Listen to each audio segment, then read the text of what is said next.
Hey, this is Hayden with Super 40 Off-Road, and today I'm going to give you a walk around of my 1970 FJ40.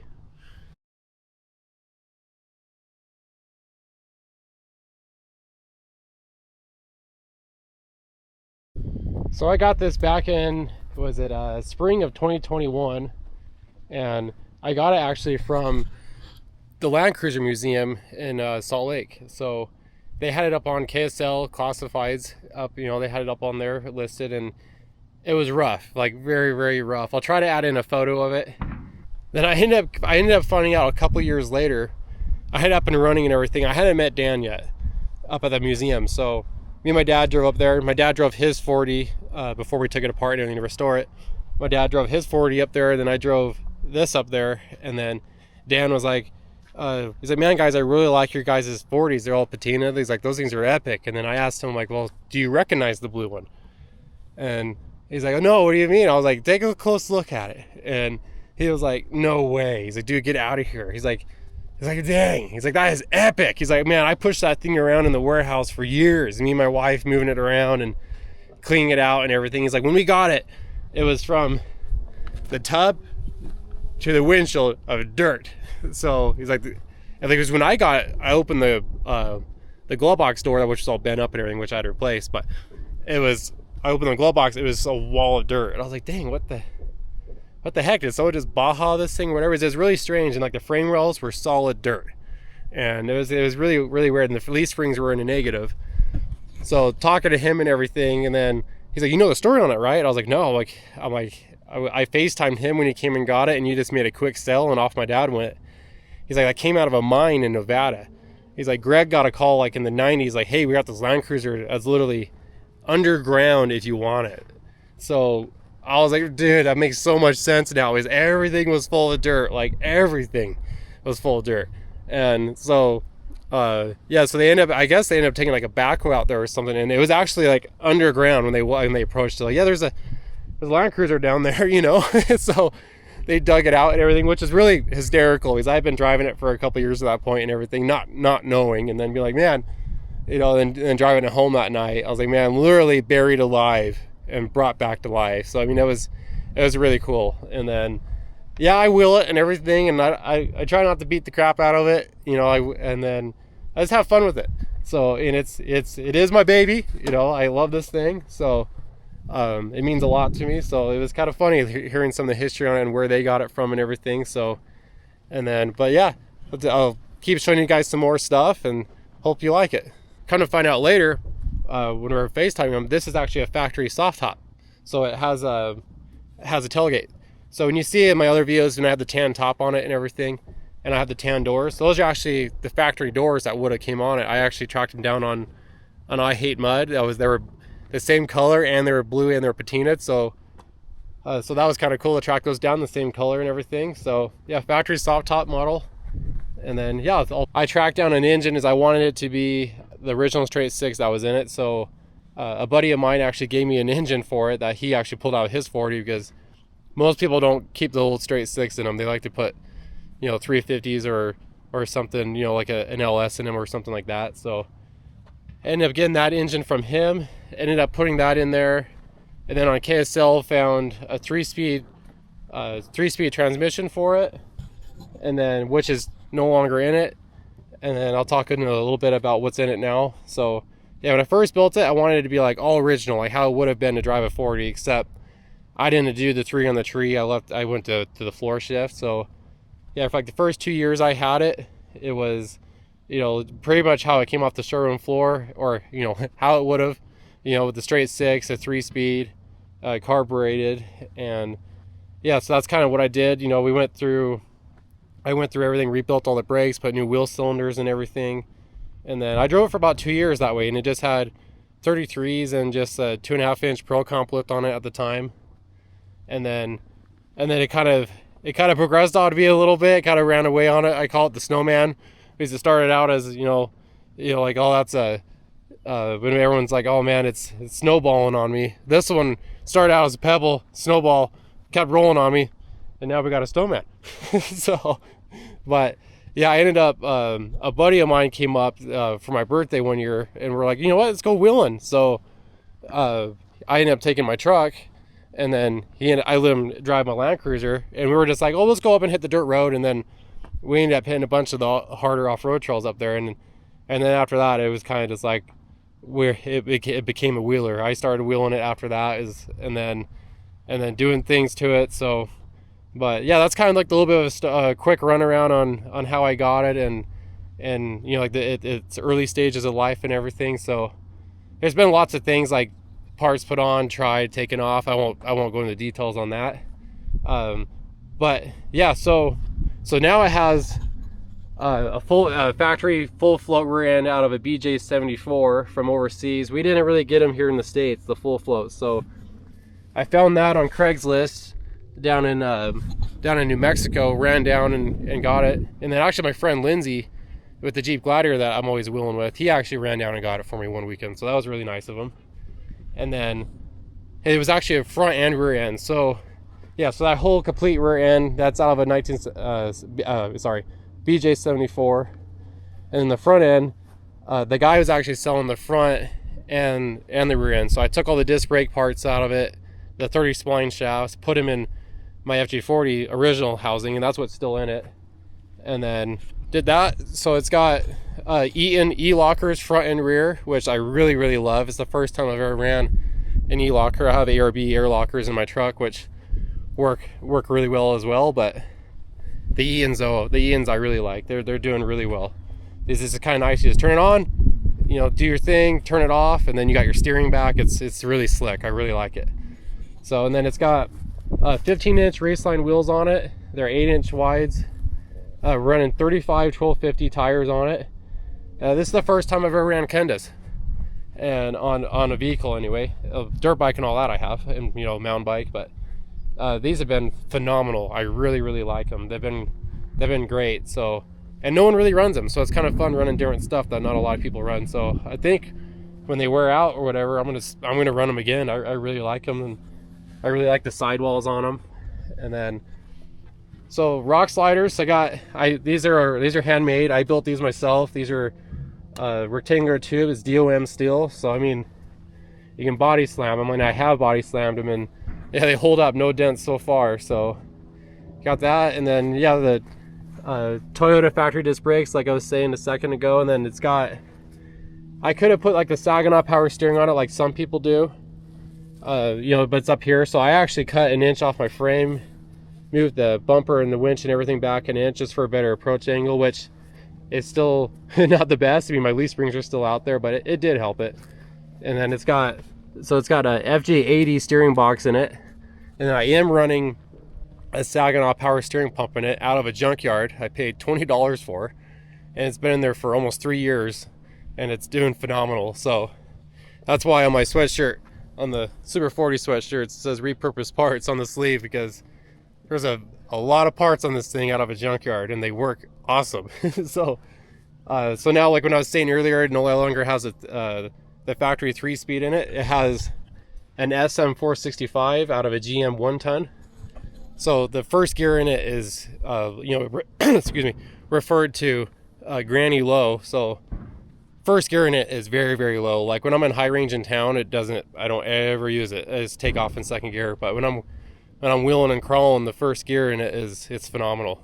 So, and then when I was doing that transmission and everything, I was running into adapter plate, you know, issues. Like back in the day, like I think Classic Cruisers, the original owner of Classic Cruisers, he sold an adapter plate to go from the 465 to the Toyota transfer case. And then which Advanced Adapters does make one still for it, but it's 6 inches long. And then where the short wheelbase of the 40, my drive line would have been like 8 inches long, which is not really ideal for wheeling. So I ended up finding that Advanced Adapters made a plate adapter similar to the plate adapter I was looking for the 465 to the Toyota transfer case.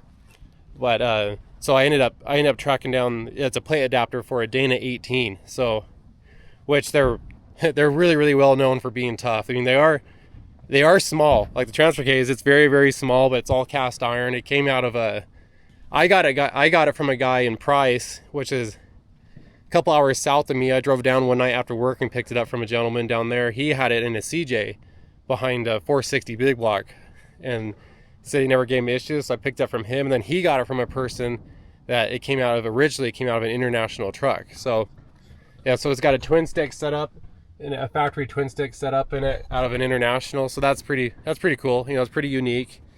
And yeah, a quick run around like on the rear end on the bumper. So that's the bumper I made myself. It's DOM steel as well. This isn't. This is mild steel. I left that mild steel just in case I ever did come off and hit it, which I have. I'd rather it actually be thinner and bend rather than be stout and then, you know, kind of let the swing gate go into the body. So it's I kind of built it in mind of, yeah, I would like it to bend in case it does get hit so it doesn't hurt anything. So but other than that, everything's, yeah, DOM slider like I was saying on the other side, and then front bumper is also DOM steel. So it's very, very heavy. Like this Land Cruiser is very heavy, like, and I haul a lot of gear and everything too. So I had it on a scale a couple months ago, and it was 5,700 pounds. And when this thing was stock, it weighed 3,200 pounds. So I got an extra ton. So, but it's a lot of fun though. I don't know if it's like the mechanic in me or not, you know, but I'd rather have it and not need it, and then not have it and then need it. So I do haul probably too much, but it's all in there for a reason, and it's all been used at some point. So, and then, yep, the spare wheel and everything's the same size, so I always rotate it in. So whatever tire is thinnest, I always make that the new spare and rotate the spare in, so my spare doesn't get sun rot or anything like that and actually gets used. And then these are actually the factory seats that came in it. Actually had a gentleman actually reupholster them down in Linden, Utah. He didn't think he was going to be able to save them, but we saved him. He's like, what I took him was very rough. Like it looked like it had been in a fire. Like it was just bare springs sticking everywhere, and he's able to put new foam in them and made them work. And then yeah, they've been in here for, you know, like about 5 years. This one's starting to show some wear, but it's still way comfortable. And then yeah, they work really well. So, and then the cage I made myself. And then I want to make a front section for it eventually, but for now this is working pretty well.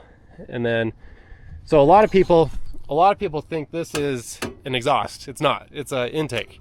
So kind of got the idea from all the guys overseas in Australia running the stainless intakes and TIG welded intakes. So that was kind of appealing to me, you know, because it is an older rig. I didn't really want to put a plastic one on it.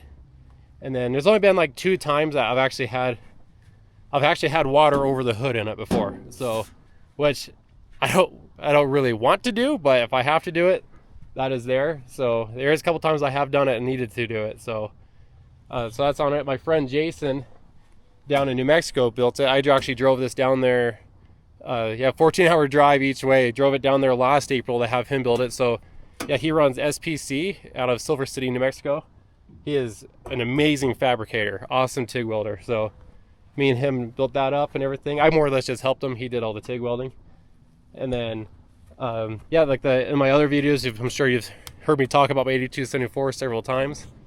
So that everything on it kind of has a unique story, which I really, really like. It's if I can just find a part, I'll just get it. But it's all kind of worked out pretty funny how everything's gone. So this is a used one, used 8274 winch. I got that out of Texas about 4 months ago. A guy had it up on a forum like 3 years ago. I ended up just typing on Google like 8274 for sale near me because I wasn't able to find anything, because like they're very expensive. Because Warren still makes them and they're $3,300. So honestly, it's worth the money. The thing's awesome. But yeah, so I ended up finding a thread when I Google search 8274 for sale near me. A gentleman had on there saying, hey, no longer need this, looking to sell it. And it was actually like a 3-year-old like post. I was like, man, he's for sure sold it. So I ended up just private messaging him on Facebook itself, and I was like, hey, do you want to still have that winch, dude? And he's like, yeah. And then so I just gave him what he was asking for. It was a fair price, and then he shipped it up here and everything. And then he actually sent me pictures of it, of him making a wood crate for it, like it bolted into the crate. And then it was pretty funny. So I actually still have the crate down at my shop, so it's pretty cool. And then I ended up restoring it down at my shop and Cerakoting it and everything like that. So yeah, I did that, and then that's been pretty fun. So this is actually a factory Toyota jerry can. It was an option back, and they actually still do sell them, but this was a factory adder back in the day. And then So they still have those, and then it doesn't have any emission stuff on it, so it's very quick filling. Up front we got odometer gauges. So I actually ran the original gauges for a long time, and then when I switched to the Dana 18, it was like kind of like, oh, what am I gonna do for a speedometer? It was either do odometers and do a GPS one, and then but there was actually a company that makes a cable to electric conversion for the Dana 18 speedometer setup. I just got on Summit Racing, so ended up doing that. And then these were actually on I Hate Mud. A guy he bought them for his FJ40, and then he just lost interest when he saw and found out how much work it is to put aftermarket gauges in. So I ended up getting that, and then cerakoting the bezel silver like the glove box. And then yeah, so that's the transmission stuff I showed you earlier. It works really well. It's just it's a 4-speed, so it's that. And then I was trying to show you underneath a little bit. It's probably too dark, but yeah, 465, and then the Dana 18. I run Novak, because it only holds like a quart and a half. The Dana 18 is so small, so I ended up Novak adapters. They sell a deeper oil pan which holds another half a quart more, so now it's up to like 2 quarts. So that's what I run. And then trying to keep this brief, but there's so much detail in it, and then so much time into it, and like I have thousands of hours into this thing probably, and it's not restored. So, but yeah, if there's anything, you have a question about anything or how I made something on it or anything, just leave a comment and I'll try to make a short about it, or just reply back in the comment. So, and then this is a high lift jack that's mounted to the slider itself. It's not mounted to the body. And then when I made the sliders, I made the little bracket for it and everything. And then I drilled and did the dimple dies myself with the press. And then show you guys up front. So, like I said earlier, when I first built this thing, I got that engine from my friend. And then I actually ended up, when it was, still like the 3-speed and all that and everything, I actually did a big road trip on it down to Silver City, New Mexico. I actually do see my friend Jason, the one that ended up making my snorkel later on. So I went down there and saw him, and then I road tripped it all the way there. Drove all the way from Salt Lake City all the way to New Mexico. And then when I got in like that engine, I never knew the history of the engine. It got given to me, and my friend that bought his 40 with it in it, he didn't know the history of it either. And it ran awesome. But on my way home, it started getting a little tired, and I did drive it for a few more months after that. It still ran okay, but it was starting to get a little down on power. So I ended up pulling it out. I ended up rebuilding it, and then it was just a little like tired rings. Like actually the cylinders were still in good shape. So I built it all myself, just ball honed it, and just honestly just changed the rings on it, put it together, changed the bearings. I ended up putting a new cam in it. It was the same cam, but I sent it out to Delta Cam up in Washington, and they actually ended up doing a custom cut on it for me for more torque. So it's got an RV cam set up in it. So yeah, so this is, so it's a 1F, Toyota 1F engine. It does have the newer aluminum valve cover off of the later Toyota 2F. So the aluminum one just a little bit more appealing to me because it doesn't bend, doesn't twist, and it doesn't leak. So the aluminum one seals up very nicely.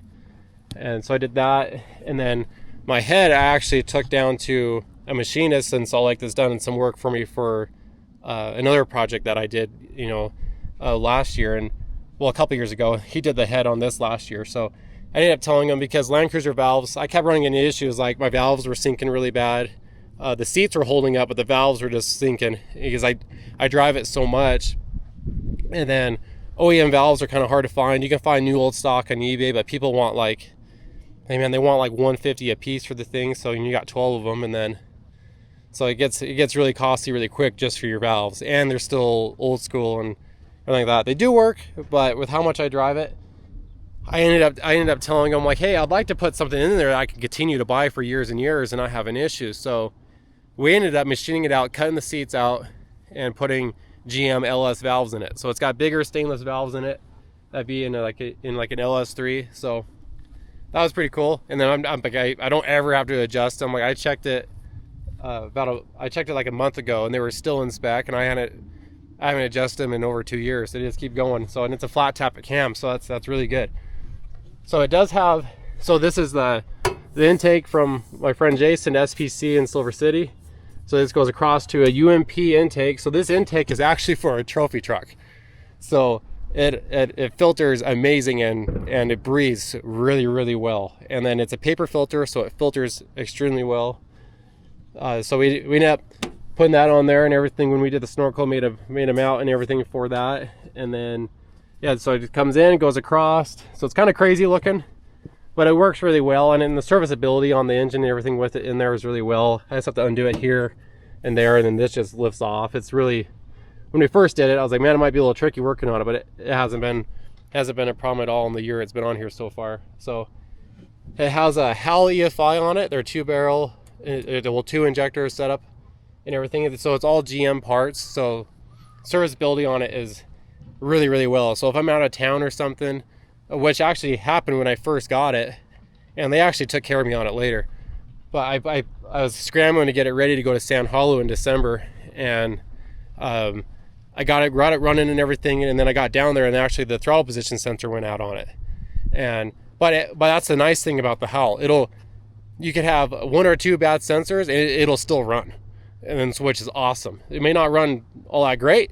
It just put itself in safety mode and ran really rich, but I ended up doing 2 trails that way. And then when I got home, I diagnosed it and found out it was that bad sensor, and then they sent me a new sensor. They've been great to deal with, and then it happens, parts fail.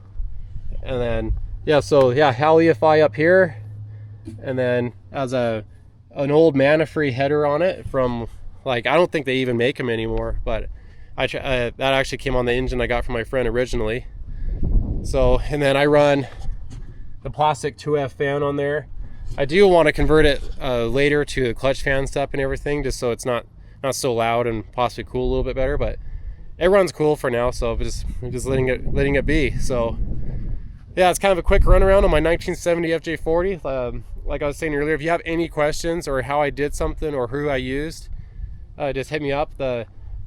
Really the only thing I haven't done on the whole entire build myself was that guy upholstered the seats, and then my friend Jason built the awesome snorkel on it. So other than that, I've done everything myself on it. Like I built the axles, built the transmission, transfer case, everything. And then the transmissions, I love the transmission. Transmission's great. And then yeah, I fully rebuilt that before I put in. That also came out of a junkyard. So I'll give you a quick run around on junkyard parts real quick. So this is out of like I was saying earlier, this Saginaw power steering pump, that came out of a Suburban, like a 1980s Suburban. I got that out of a junkyard. It was 50% off day, so I paid $20 for the thing, and I haven't changed anything on it. I just put it in here, welded up a little bracket for it when I put in the FJ40 steering box, and it's worked phenomenal. So, and yeah, so and the transmission's out of its junkyard, and then the tubing on the, it's kind of hard to see the track bar, but I'll show you that one. So the tubing on it, which I actually left the sticker on it. So that tubing is actually off it's Spicer tubing. And Spicer makes, drivelines for pretty much everything anymore. But Spicer tubing off a Jeep Liberty out of a junkyard. So when I did the transmission swap, I was running into issues with people making drivelines for it. Not necessarily an issue or finding people wanting to do it, but I got quoted by several places, and they like the cheapest guy, they wanted $1,000 for 2 drivelines. So I was like, dang. And then so I ended up making them myself. I never made a driveline before, so I made those myself, taught myself how to do that, how to phase them and everything, and then they drive smooth. So, and then yeah, so I did that. I just bought the yoke pieces that I needed and the conversion pieces to go from the Danny 18 and then to a different end on the Toyota Ren. Bought all those on eBay, and then yeah, I made the drivelines myself. So try to think of what else is from a junkyard on this thing. There's a few things I'm forgetting, I know there is, but and then just like little bits, go and get a couple little things and everything like that. So but yeah, that's a quick run around. Later I'll release a video of everything I carry in this thing and why it's in here and everything like that. But yeah, that's all the stuff that I carry. It's always full, but every time I'm on a trail, I always bring up the rear on the trail because I'm always the little guy, small tires, just hanging out in the back. And then when something always happens, like, where's Hayden at? So I'll cruise up and try to help people if I can. And then but yeah, and then yeah, there's so much detail to it and everything. So I mean, if there's any questions, I try to keep everything period correct on it and everything of how it would have been. Yeah, I am running EFI on the old engine and everything now. And then the carburetor did great on it and everything, you know, but this has been, it's been pretty nice to have. And then like even like down to the lights, I try to keep it correct, like old halogen KC lights that, yeah, like, yeah, I'm trying to keep this short. I know I'm rambling, but so these lights, I got these off Basic Marketplace, and they actually came off a truck that been through the Baja 1000 back in the day, I guess, and the guy had pictures of it, so that was pretty funny. And then, yeah, and then, you know, the old 8274 winch is from the 70s, so that's kind of fun. So, yeah, like I said, if there's any questions, just leave a comment, and I'll try to reach out or make a little short, you know, describing how I did it and all that. So, yeah, I appreciate you guys watching. So this video will get released on Wednesday. So that'll be a month that I've been doing my YouTube channel. So I appreciate so far all the awesome support and all the fun comments. People have been really cool, you know, to see that and everything. So I'm always out in this thing, you know, and I was like, you know what? I'm sure someone may enjoy watching this and everything like that. So I appreciate your support, and appreciate to those who have subscribed. It means a lot. And yeah, I'll try to keep at it. I'm planning on, you know, trying to always post a video every Wednesday. So try to do that and everything. So yeah, if there any questions, just let me know. And thank you for watching, and have a great day.